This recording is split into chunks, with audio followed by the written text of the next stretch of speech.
is The Big Picture, an official television report of the United States Army, produced for the armed forces and the American people. Now, to show you part of the big picture, here is Master Sergeant Stuart Quain. To the Army, firepower is a magic word. In war, it is the force which helps determine the outcome of battles. And in peace, its threatening potential stands as a discouraging obstacle to any would-be aggressor. Artillery, the king of battle, for several centuries the primary firepower resource of armies, hammered many victories over the Axis nations in World War II. 5 years later, North Korean communists felt the penetrating force of artillery firepower once again. The tremendous destructive effect of rocket was demonstrated in combat. Rocket development soon opened a new era with the guided missile. In today's Army, the tactical use of missiles is a reality. Mobile artillery weapons capable of massive concentrated firepower, such as was barely dreamed of in World War II, can now be used to support ground troops of the new Pentomic Divisions. Divisions which have been reorganized to meet the demands of warfare on the fluid atomic battlefields of the future. This week, the Big Picture camera brings you a close-up of the 42nd Field Artillery Group with the 7th Army in Europe, as it wheels two of its most formidable weapons, the Corporal guided missile and the .280 cannon, into action for a test alert. Artillery firepower once meant only smooth-bore cannon, clumsy iron and brass tubes, slow to reload, and only as accurate as the gunner's eye. At the time of the American Revolution, the firepower of musketry generally won each battle, and foot power was the key to Army mobility. Not until the Civil War was artillery firepower utilized to its fullest extent. Improved gun and projectile design made greater accuracy possible, and the destruction wrought by artillery proved decisive in more than one major engagement. But the First World War saw field artillery develop to a precise and devastating dimension, clearly the arm of decision in the trenches of France.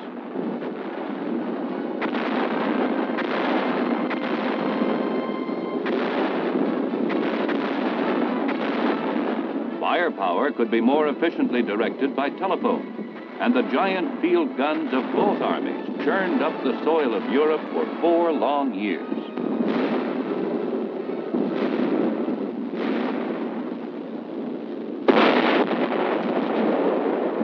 It was the artillery's war, probably more than any war in history. But where firepower had triumphed, mobility barely existed. When the artillery moved, it moved slowly, and usually by horse. Gasoline-driven vehicles were still young and couldn't always be counted on to drag the heavy weapons from one battle position to the next. The horse was slow, but he was dependable. With his help, thousands of large field pieces were moved up to deliver the greatest concentration of firepower the world had ever seen.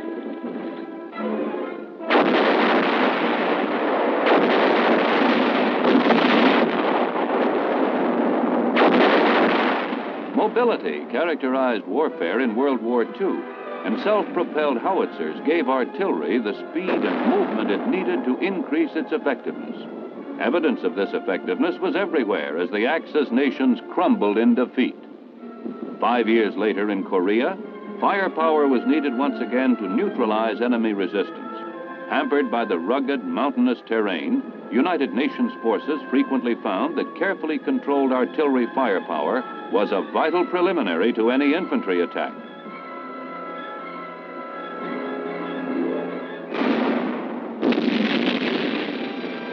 A walking barrage could be used to help neutralize a hill before the assault, creating a situation which close fighting infantry would then follow up and exploit. The cost of this concentration of firepower was high, as thousands of shells were often needed to saturate or destroy a tactical objective. Today, an Army unit such as the 42nd Field Artillery Group in Germany tactical weapons of enormous firepower potential are in regular operational use. Before a field exercise, the staff and NCOs of the 42nd are briefed on the particulars of the group's mission, how to move their huge 280-millimeter cannon and Corporal-guided missiles to a simulated combat zone for action against an imaginary enemy.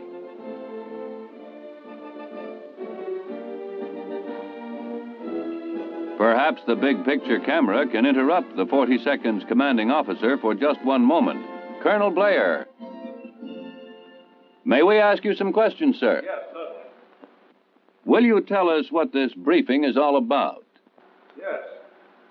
I have my staff assembled here to acquaint them with my concept for the employment of one battalion of 280-millimeter guns and one battalion of Corporal-guided missiles, which are being used in support of an Army Corps in an attack against an imaginary enemy. Just what is the composition of the 42nd Field Artillery Group? The 42nd Field Artillery Group is composed of 4 battalions of 280-millimeter guns and 3 battalions of Corporal-guided missiles. Each battalion of the Corporal has 1 firing battery with 2 erectors and 2 launchers. Each of the 280-millimeter gun battalions has 3 firing batteries, each firing battery with 2 guns.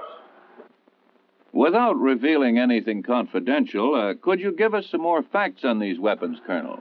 The 280-millimeter gun, when mounted on its 2 transporters, rolling down the highway, weighs approximately 85 tons.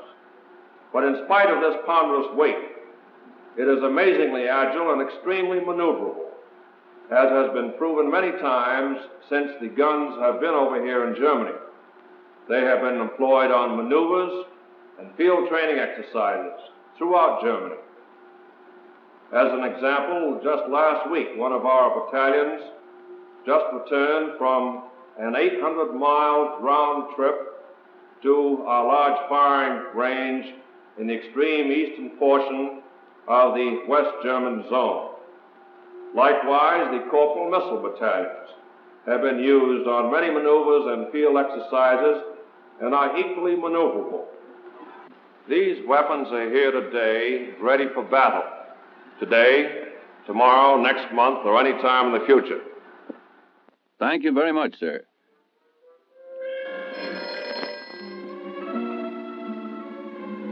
Following the briefing session, each participating battalion receives the alert message.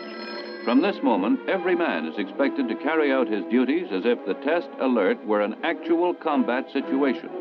Telephone communications begin a chain reaction, which carries throughout the battalions. The men of the 601st Field Artillery Missile Battalion are the first to tumble out of their barracks and rush to the vehicles which will carry them to a prearranged rendezvous, a point in a simulated combat zone many miles away. Each of these soldiers is a trained specialist who serves a particular function in handling and launching the Corporal missile. They are the most advanced artillerymen in the world, and it is their responsibility as a unit to get their weapons into action efficiently and on the shortest possible notice.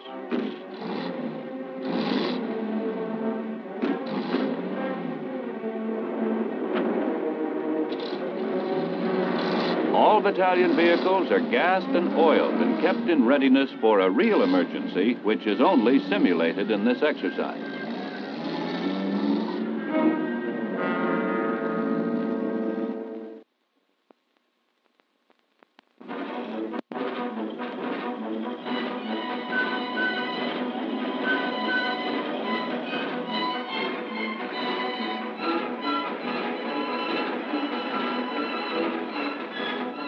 There are many factors essential to the success of a modern army, and mobility is certainly one of the most important.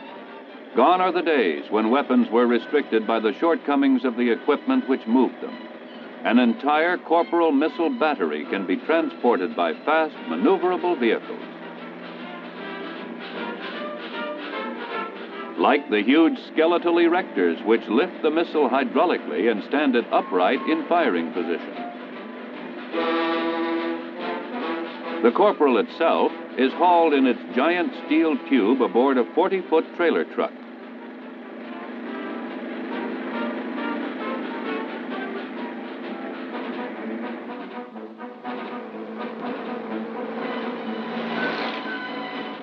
Electronic equipment which will help plot the missile's trajectory before firing, and the radar which will track it to its destination, are all part of the team vital to the accomplishment of a successful mission.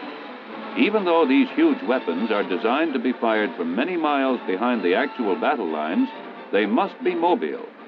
From the open highway, elements of the 601st Missile Battalion move speedily through one of the small country villages along the route to the assigned rendezvous point a few miles from the Rhine River.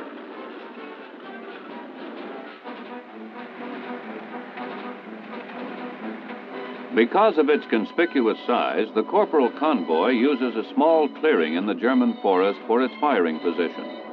This enables the crew to take advantage of the natural cover afforded by the surrounding trees and provides the missile with some protection against enemy observation and air attack. Because the Corporal is a ballistic missile, the kind which must be aimed, all of the equipment used to set it in firing position is highly specialized. It is necessary to the accuracy of the weapon that it be perfectly positioned before firing.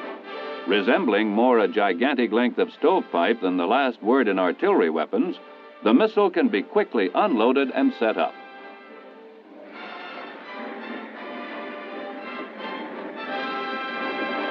Like the pieces of an enormous puzzle, the skeletal steel bed on which the Corporal will stand is also unloaded and assembled by the missile man of the 42nd. The entire structure is simply designed for fast handling under combat conditions and can be assembled completely in a few minutes by an experienced crew such as this. Weather data is vital to the best performance of the Corporal. In order that all of the correct settings may be made on the missile's flight instruments, as much as possible should be known about the upper atmosphere through which the missile will pass on its way to the target. The weather balloon with its tiny cargo of instruments is tracked by radar. Camouflage nets are used to blend the equipment in with its surroundings, while each man in the firing battery sets about his specific task in readying the Corporal. Emerging from the missile tube, its giant scabbard, the missile must be fueled and run through a series of checkout tests before it can be fired. Although the Corporal has never actually been fired in any European exercises, the crews participate regularly in maneuvers such as these to stay in a constant state of readiness. Once each year, Corporal battalions are rotated back to the United States, where they actually do practice fire their weapons at the Oro Grande range near Fort Bliss, Texas. The Corporal is temporarily housed before being put through the last-minute checkout. Like a great aerial hunting dog on an electronic leash, the Corporal is wide-ranging and sensitive. Every precaution must be taken by its crew to see that it is capable of pedigreed performance.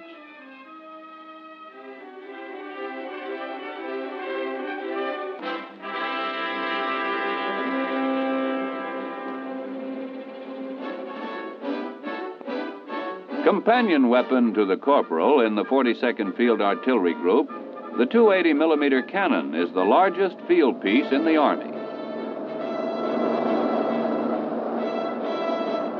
Considerably heavier than the missile, the 280 has also been designed for rapid movement behind the battle area. Capable of firing an atomic shell as well as conventional high-explosive projectiles, the 280 can deliver a devastating firepower concentration more than 20 miles from its firing position.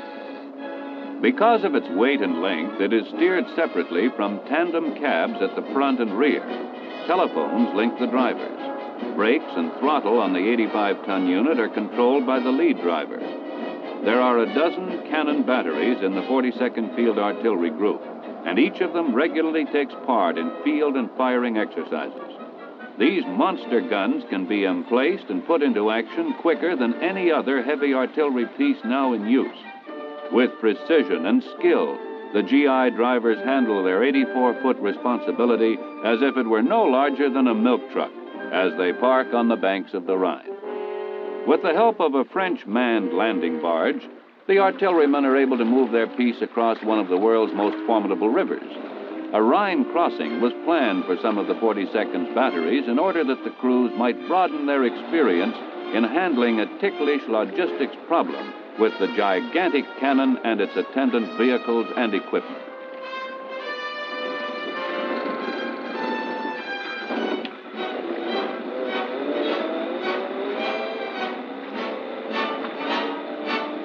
Loading the monster gun aboard the barge presents a special problem to the men of the 42nd, which they manage to solve quickly and without mishap.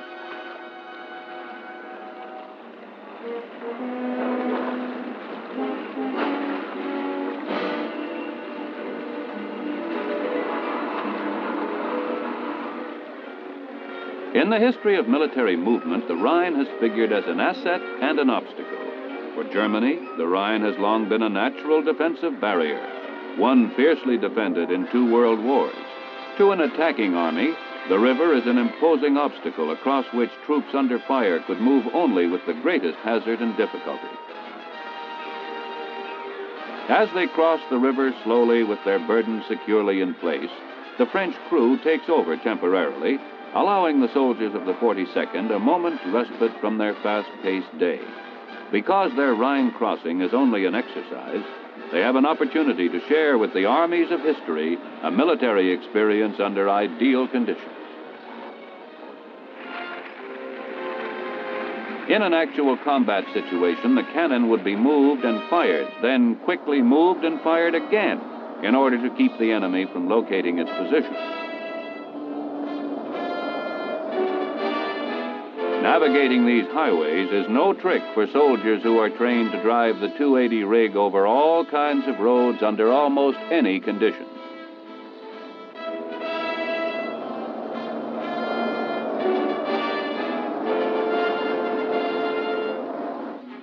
As they approach the designated emplacement area, the equipment turns off the road to enter a secluded forest sector. All vehicles disperse to pre-assigned positions before the gun is unlimbered. Batteries of the 280mm cannon battalions can have their weapons in position and firing within 4 minutes after they receive a troop commander's call for fire support.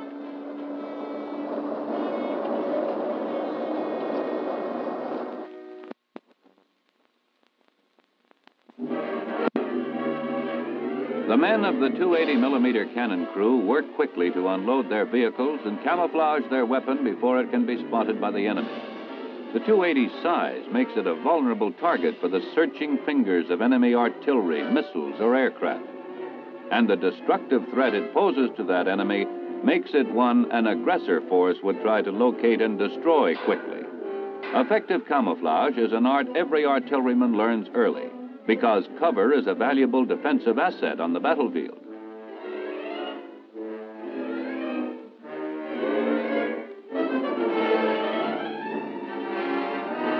Even in this mock engagement, the eyes of the enemy are open and sharply watchful.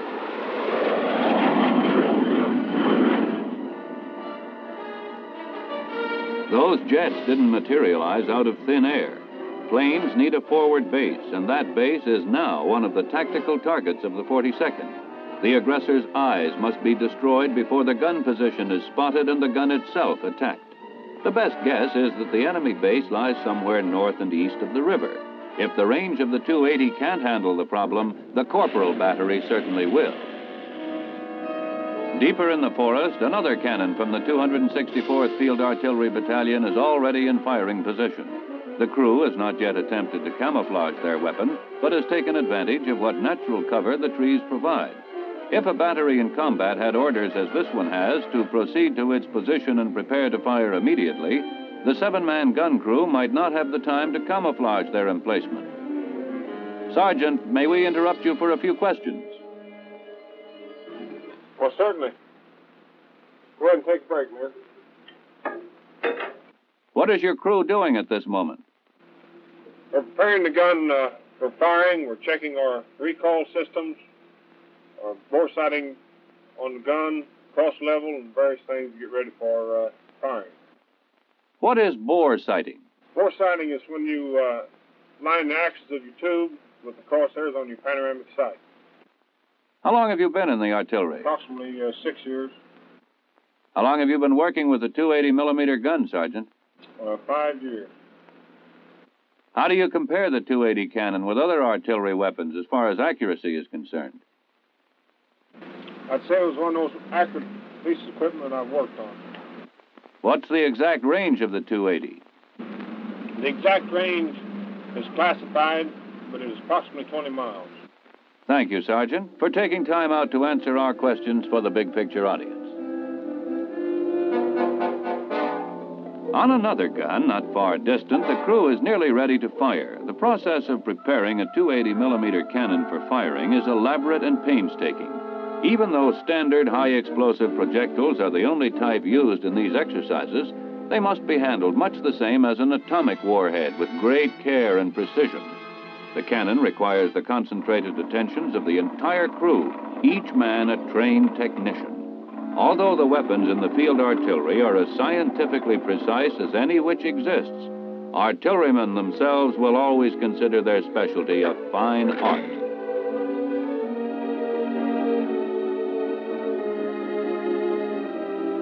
They will do the back work as well as the brain work demanded by such a monstrous weapon, and they take a special pride in the excellence of their performance. The competition between battalions is high, and that between firing batteries and individual gun crews even more spirited.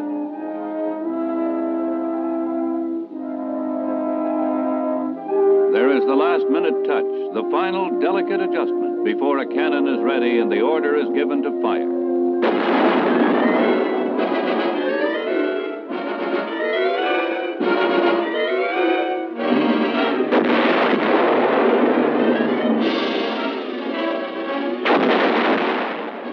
The 280s are right on target. A short distance away at the missile firing position, the corporal receives a pre-firing check. A test cable and compressed air lines are attached to the missile in order to check its control systems. Although the principles on which the guided missile functions are essentially the same as those of a 4th of July skyrocket, the weapon itself is an enormously intricate and complicated instrument of destruction. Once in flight, the corporal steers itself by means of movable fins in its tail, ensuring pinpoint accuracy. Once the corporal flight checks have been completed, the tent is removed to give the fueling crew room to work.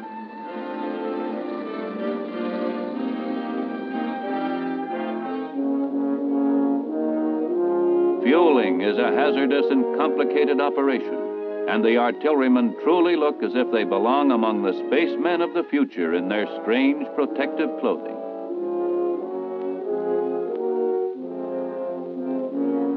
In combat, a single missile would receive only one feeding of the liquid oxygen and propellant necessary to satisfy its thirsty rocket on a one-way trip. During dry runs such as these, however, the corporals can be filled many times over with the amount of fuel which would ordinarily be required to lift the 5-ton missile from its launching bed. After the fueling operation has been completed and all of the pre-firing checks are found to be satisfactory, the corporal is ready to receive its lethal crown, the warhead it will carry to the target. Groomed and checked for a simulated launching, the missile is ready to be picked up and put in its vertical firing position. The crew first works the erector into place so that the corporal can be grabbed and drawn upward gently by the great hydraulic claws of the vehicle.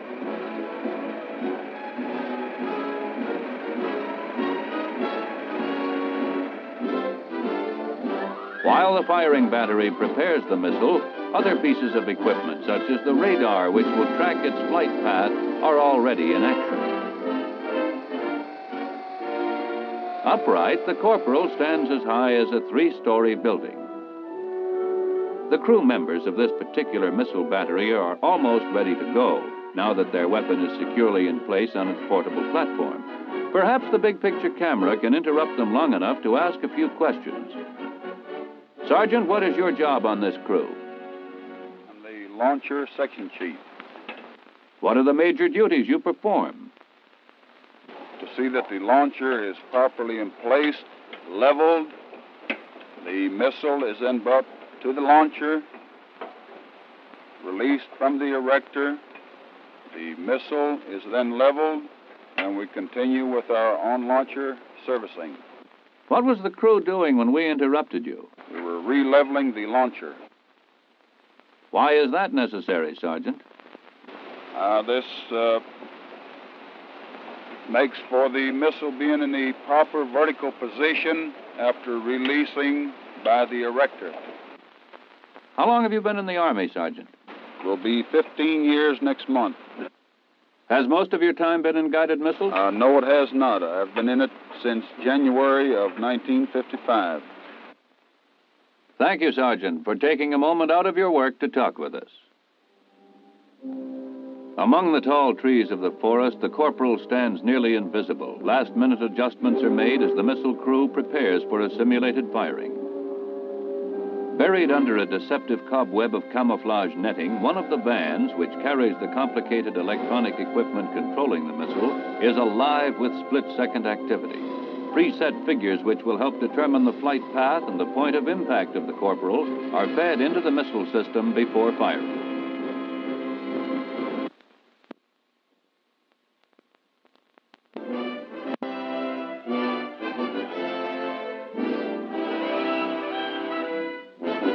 Once the men clear away from the weapon, the countdown goes out from the officer in charge, and the members of the missile crew tense expectantly as they await the firing order. The men know their jobs well.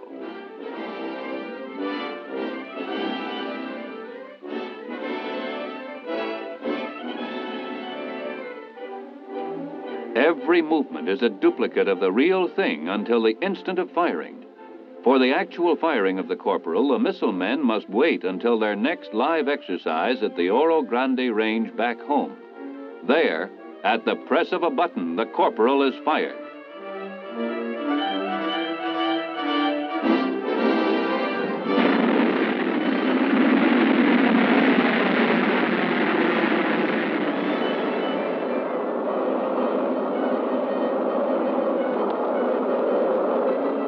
Searing the southwestern skies like a giant aerial blowtorch, the missile responds to the electronic commands of the highly trained missile men of the 42nd Field Artillery Group.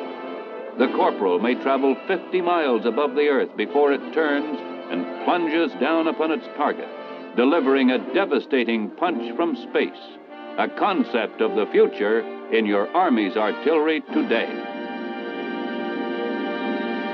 The training these men undergo with their weapons is a representative chapter in the continuing story of your Army's development of firepower, and serves as a further deterrent to any future wars. Now, this is Sergeant Stuart Queen, your host for The Big Picture. The Big Picture is an official television report for the armed forces and the American people. Produced by the Army Pictorial Center. Presented by the United States Army in cooperation with this station.